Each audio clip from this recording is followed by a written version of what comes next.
that is what is so great about the Gruvia relationship now, because if Mashima wanted to, he could have made Gruvia canon at the end of GMG. So many people were thinking it would be. I didn't think so, because first of all, I was so happy with Gruvia getting what they got during the Unison raid. I'm like, I'm good. I'm glad that that's enough for me. I'm happy. That's fantastic. To me, that was the climax. We weren't going to get anything after that. And when every day that I was checking Tumblr and seeing, the Gruvia tag full of like every week, every time there was a chapter supposed to come out, the Gruvia tag was full, like 10 plus of, how many posts there were, new ones. I was like, oh, was there some Gruvia? And no, it was just people, asking for Gruvia, like, complaining that there wasn't any Gruvia. And I'm like, oh, well, what do you expect there to be? I don't. I'm like, I'm good. I'm glad. This is it. We got it. We don't need any more. I'm fine. I don't need it. But we did. We got something. Again, I wasn't expecting it. We had, like, one of the most important Gruvia moments, which is Gray giving his life for Juvia, and as much as people try and say, okay, Gray would do that for anybody, so it doesn't mean anything, she's Nakama, he just didn't want to, see her die. Fair enough, but then there's the point of, but Mashima didn't show him, giving his life for anybody else. He showed him doing it for Juvia. That's the point, okay? You could argue that with Natsu and Lucy as well. Lots of people would go out of their way to save Lucy, but it's Natsu who we see doing it.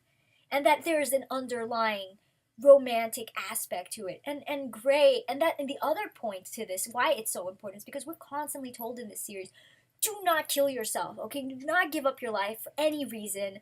You must live for your friends. You must not die for them. Gray died for Juvia. Without a second thought, he just went and he did it. He was like, it's like nothing, he was not going to let that happen. He was not going to let her die. That was like, just not an option, and he just didn't even think about it, just pushed her aside and took it for her.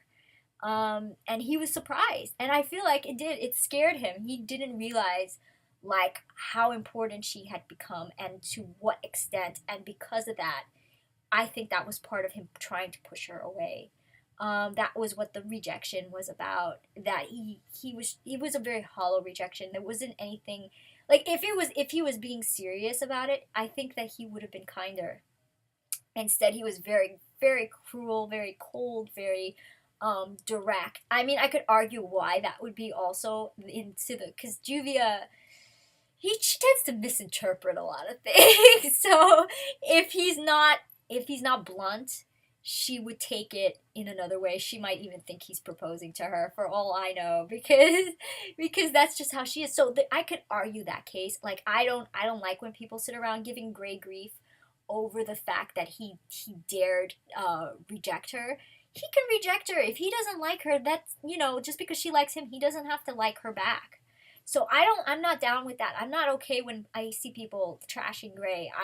Same reason that I don't enjoy when I see people trashing Juvia.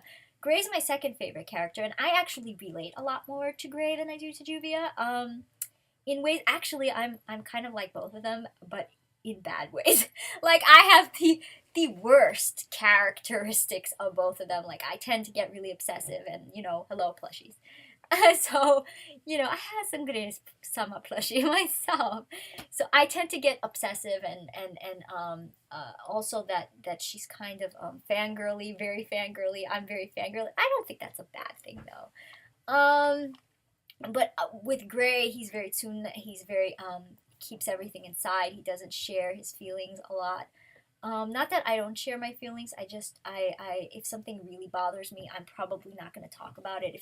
I'm very private about stuff, and, I also don't really understand Juvia's whole optimistic, really open, like, pursuit of Gray, like, being super, emotional, and I don't know, like, it just, to me, I'm not like that at all.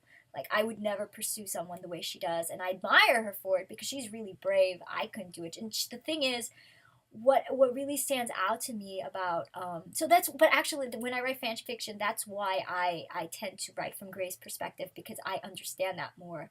And also, he's the mystery, he's the question mark.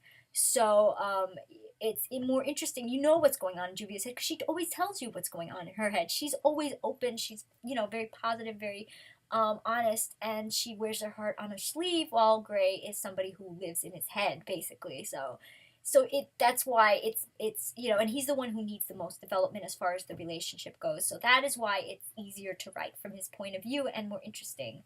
But yeah, like I relate to him more than I do Juvia, but I like Juvia more as a character, if that makes sense. Um, but yeah, I like both of them. I like them both very much, but Juvia is my top favorite character.